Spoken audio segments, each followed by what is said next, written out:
to start by removing all the moisture from your towel. Since it's so fluffy and it'll be pressed down, I like to lay a bit of cardboard down on my heat press, and then I put the towel on top so that it gets a nice press. If you're using a regular iron, I recommend to do this on the floor, that way you can get a lot more leverage. Press for a full cycle on the heat press, or about 30 seconds with an iron.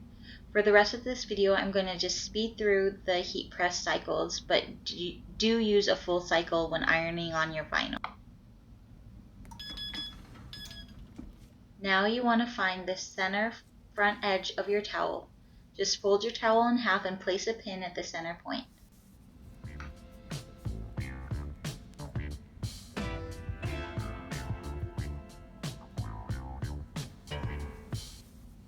Lay it back onto your heat press or your ironing surface, and then fold the edge up about 1 inch, and then you're going to align the center of your vinyl glasses with your pin mark.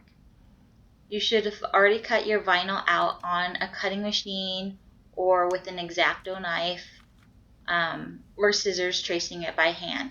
If you don't know how to do this, I have instructions in the full blog post, and I'll show you a quick tutorial with the snitch vinyl in a second. Remember, when you're laying your vinyl down, you want to have the plastic carrier piece facing up and the vinyl facing down towards your project.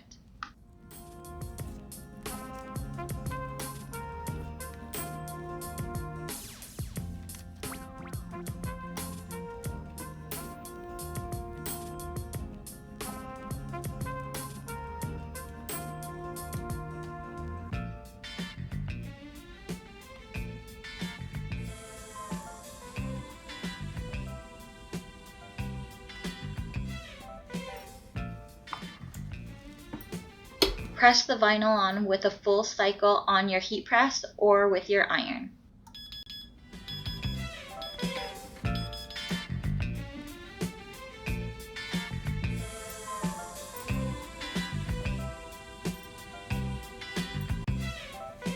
Flip the towel over and now press it from the back side to make sure it's fully adhered.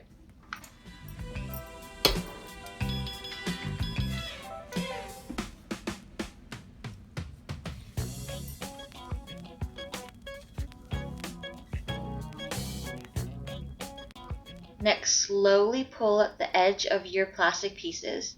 Make sure that the vinyl is stuck to your project. If it comes up a little bit, repeat the ironing process.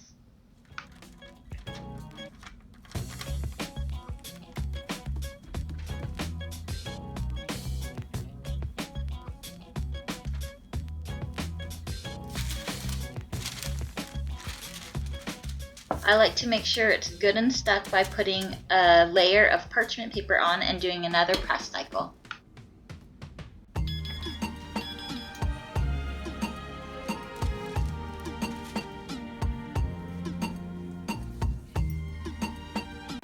Looks good! I have a full write-up of how to use iron on vinyl, but I just cut mine out on the Cricut Explorer with the vinyl side facing up and the carrier plastic facing down. When it's done cutting, you'll be able to pull away the parts of the vinyl that you didn't use. So to save space and recycle the parts that didn't get used up, I like to cut out any empty spaces. Now you want to weed your design, pulling away the excess pieces and then using a tool or a straight pin to help pull out any little bits.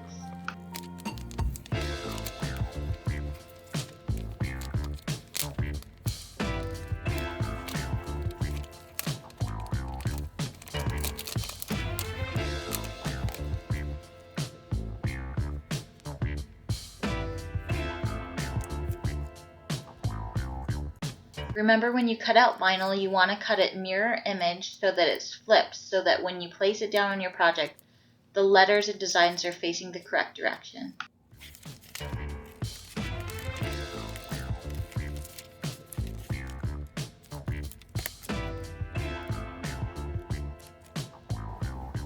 Now we're going to attach the snitch design the same way you put the glasses in the lightning bolt scarf.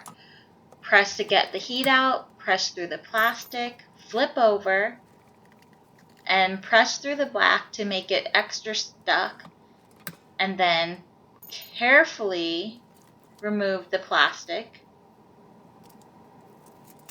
and finally do a last pressing cycle through the parchment paper. Now we're ready to sew. Remember before we put the glasses on how we folded the edge up an inch to mark our spot?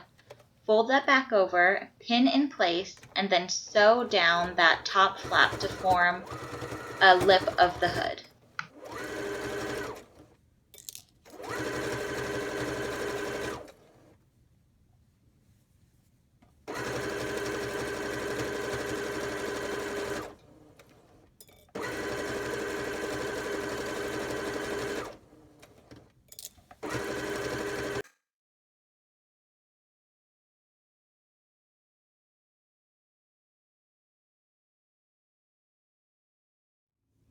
Okay, now you want to iron down a 1/4 inch.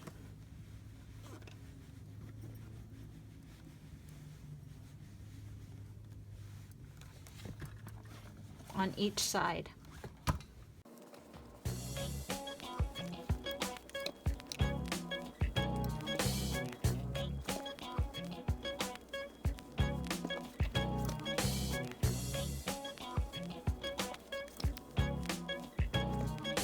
Okay, you have already put the vinyl on, and then you've sewn the fold across the front. So we're gonna fold this in half, and then we're gonna cut some off of this side. So we're gonna cut about 4 inches off.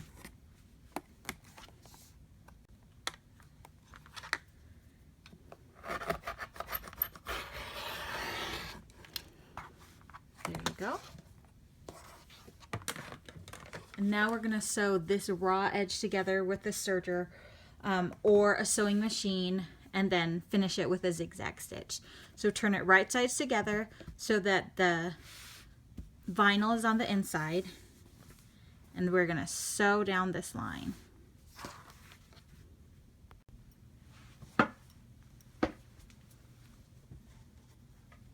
I like to use a serger, but you can do this on the sewing machine just as easily.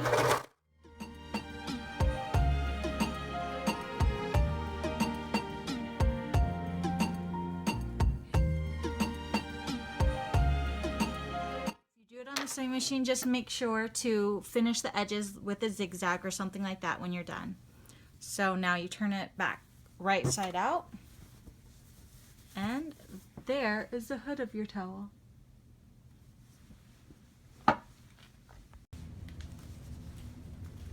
Okay, now it's time to attach the scarf and the hood to the main towel. So find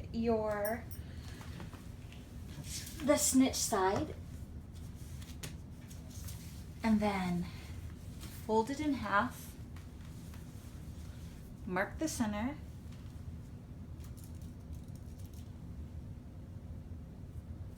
and then get your hood right side out and match the center up to the center back of the main towel. So pin that in place. I just have like the lip edge of the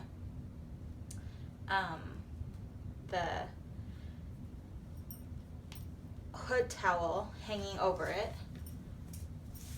And then I personally like to have my scarf piece be a little off center so it looks like it's wrapped around the person's neck. So I'm gonna start all the way down at this edge. Just tuck under the edge of your scarf, line it up,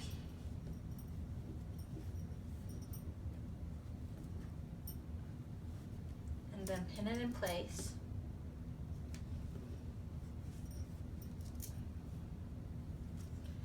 Then you're just going to pin it all the way down just so that it kind of stays in place. You probably don't need to pin it, but since you're going to be sandwiching the hood part, I like to pin it just so things don't bunch up on you.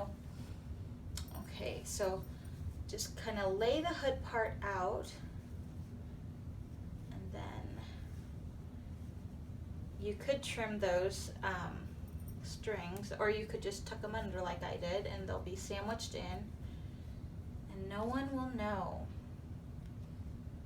So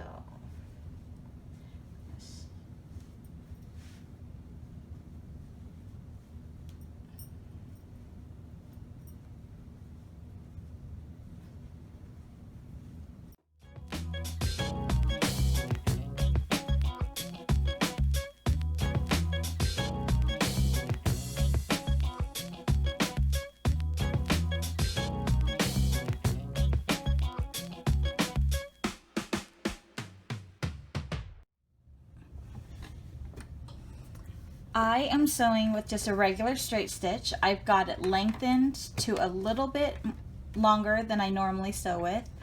So I normally sew with a 2.5 on this machine. I've got it set to a 3.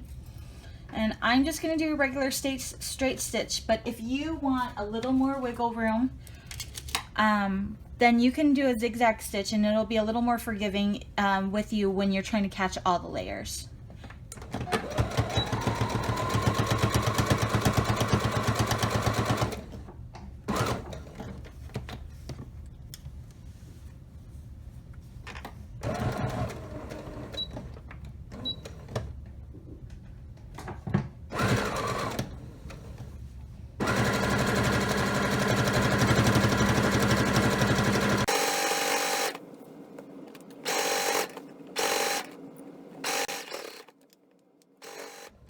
So pretty simple. The most complicated thing is just to make sure you're catching all the layers.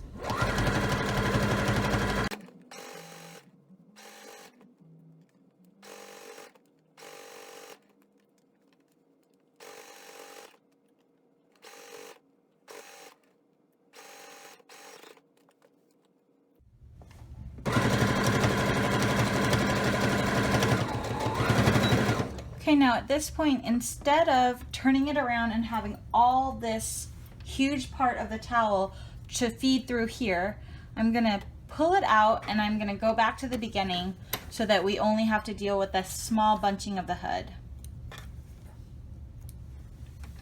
Okay, it's looking really cute.